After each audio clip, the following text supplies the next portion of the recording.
स्वस्थ जीवन जीने के लिए गाय माता आपके लिए कैसे महत्वपूर्ण है। आप सभी लोगों को मालूम है कि आप जितना भी खाना खा रहे हो, सारे अनाज में डीएपी, यूरिया, पेस्टिसाइड ये सब डल रहा है। जितने भी आप लोग फल खा रहे हो उसमें कार्बाइड लग रहा है। अब कितनी चीज़ें आप घर में उगा लोगे?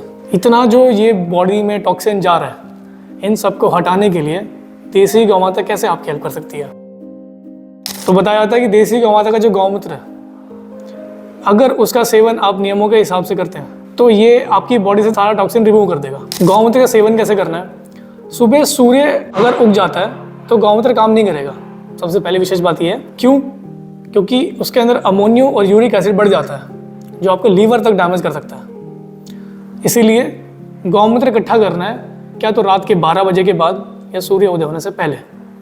रात के 12 बजे के बाद तो पॉसिबल नहीं हो पाएगा, मेरे को मालूम है, लेकिन आपको सूर्य उदय से पहले लगभग 3:30, 4, 5 बजे उठ जाना है और गौमूत्र इकट्ठा करना है। अब आपको सबको मालूम है कि लोहा, पीतल, तांबा, कांसा, मिट्टी ये अच्छे बर्तन है। स्टील, नॉन स्टिक, एल्यूमिनियम की तो बात कर ही नहीं रहा हूँ मैं, ये तो वैसे ही बेकार बर्तन है। लोहा, पीतल, तांबा, कांसा में भी इकट्ठा नहीं करना। आपको इकट्ठा करना है मिट्टी के बर्तन में, मिट्टी का, चीनी मिट्टी या कांच का।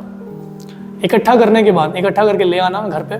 एक सूती कपड़ा लेना, सूती कपड़े के 8 फोल्ड मतलब 8 तह बनाना।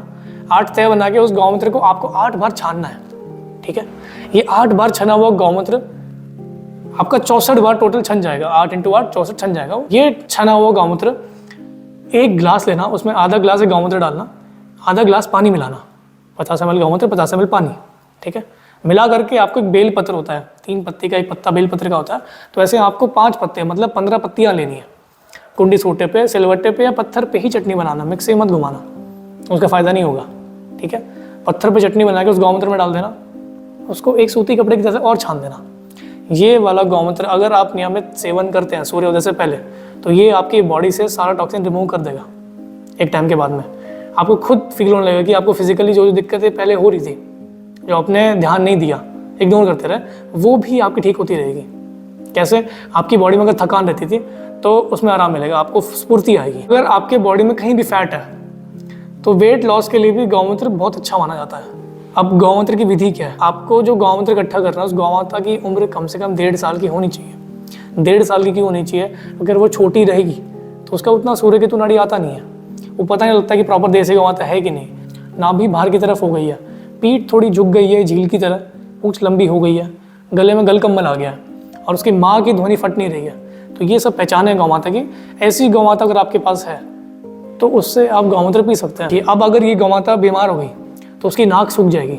सूखी नाक अगर है तो उससे गौमूत्र इकट्ठा मत करना, ना पिलाना। नाक पे हल्की नमी या पानी की बूंद आ रही है तो वो स्वस्थ है, वो टाइम में इकट्ठा कर सकते हो आप। कोई भी ग्रहण हो गया, चंद्र ग्रहण, सूर्य ग्रहण, 11 से अमावस से, ये टाइम में गौमूत्र इकट्ठा मत करना। अगर गौमाता गर्भवती हो गई है, गर्भवती जब वो होती है तो 45 दिन तक वो मैला गिराती है, ठीक है। मैला से गौमूत्र में तीक्ष्णता होती है, तो ये शुरुआत का जो 1.5 महीना है उसके बाद आप गौमूत्र पी सकते हैं। अब उसने बच्चा दे दिया है तो बच्चा देने के भी 45 दिन पहले और बच्चा देने के 45 दिन तक, बच्चा देने के 45 दिन बाद भी मैला गिराते ही गौमूत्र में तीक्ष्णता होती है, ठीक है। तो वो टाइम भी आप गौमूत्र मत पीना।